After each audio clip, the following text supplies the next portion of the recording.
வணக்கம் ஃப்ரெண்ட்ஸ். இன்னைக்கு காலிஃப்ளவர் பக்கோடா எப்படி பண்ணுறதுன்னு பார்க்கலாம் வாங்க. இன்க்ரீடியன்ட்ஸ் அளவு சொல்லிடுறேன். சூப்பராக பண்ணிடலாம். காலிஃப்ளவரு இது மீடியம் சைஸு. இந்த அளவு தண்ணி வச்சுக்கோங்க.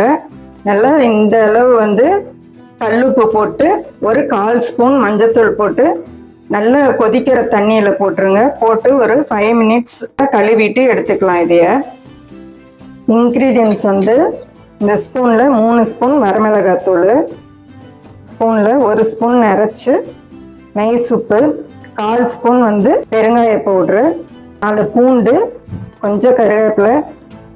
இதில் கருவேப்பிலை ஆட் பண்ண முடியுமோ அதில் பண்ணிடுங்க. இந்த பூண்டை நம்ம ஒன்றும் பாதியமாக தட்டிக்கலாம். இந்த கரண்டியில் 1 கரண்டி அரிசி மாவு, 2 கரண்டி கடலை மாவு எடுத்திருக்கேன். இதெல்லாம் ஒன்றா கலந்துக்கலாம். இந்த பூண்டை ஒன்றும் பாதியமாக தட்டி போட்டு எல்லாமே ஒன்றா கலந்துடலாம். இந்த காலிஃப்ளவரோட ஒரு 1/4 ஸ்பூன் மஞ்சத்தூள் போட்டிருக்கேன். ஒரு 1/2 ஸ்பூன் மிளகு பவுட்ரு போட்டிருக்கேன். இது எல்லாமே ஒன்றா கலந்துடலாம். பூண்டு பாருங்கள், இப்படி தோலோடையே ஒன்றும் பாதியமாக தட்டி போட்டுக்கோங்க. இப்போ ஒன்றா கலந்துடலாம்.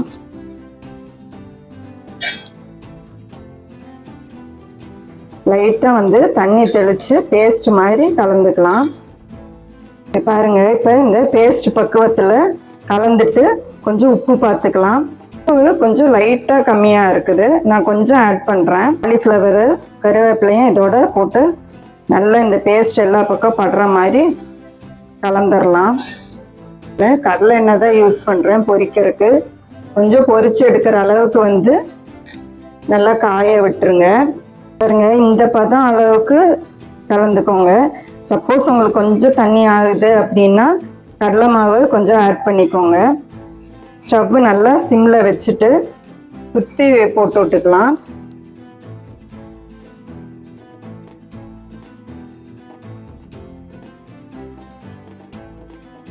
எண்ணெய் கொஞ்சம் லைட்டாக பபிள்ஸ் அடங்குற வரைக்கும் திருப்பிடாதீங்க.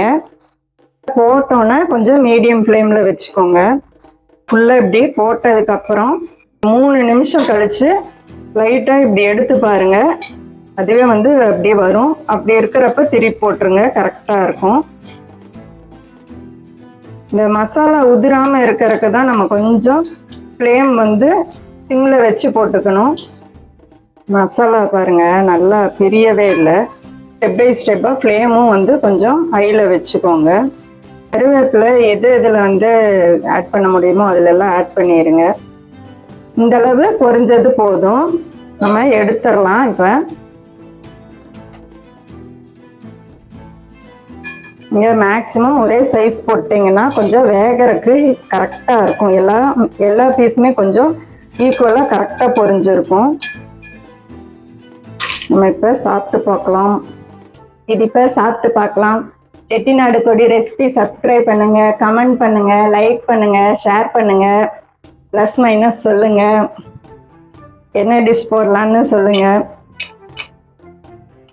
பிகினர்ஸ் தண்ணி பார்த்து கரெக்டாக ஊற்றிக்கோங்க. சப்போஸ் எக்ஸ்ட்ரா ஆயிடுச்சுன்னா கூட கொஞ்சம் கடலை மாவை ஆட் பண்ணிக்கோங்க, கரெக்டாக இருக்கும். இப்போ சாப்பிட்டு பார்க்கலாம்.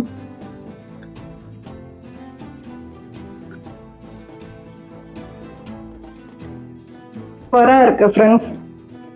பாருங்கள், மசாலா பாருங்கள் எந்த அளவு கரெக்டாக பிடிச்சிருக்குன்னு. இந்த ஒரு 2-3 டிப்ஸ் ஃபாலோ பண்ணிங்கனாவே கரெக்டாக வரும். எல்லா பீசஸும் ஒரே சைஸில் போடுங்க, அப்பையும் கரெக்டாக பொரிஞ்சு வந்துடும். இதே மாதிரி ட்ரை பண்ணிவிட்டு கமெண்ட்டில் சொல்லுங்கள். Thank you friends.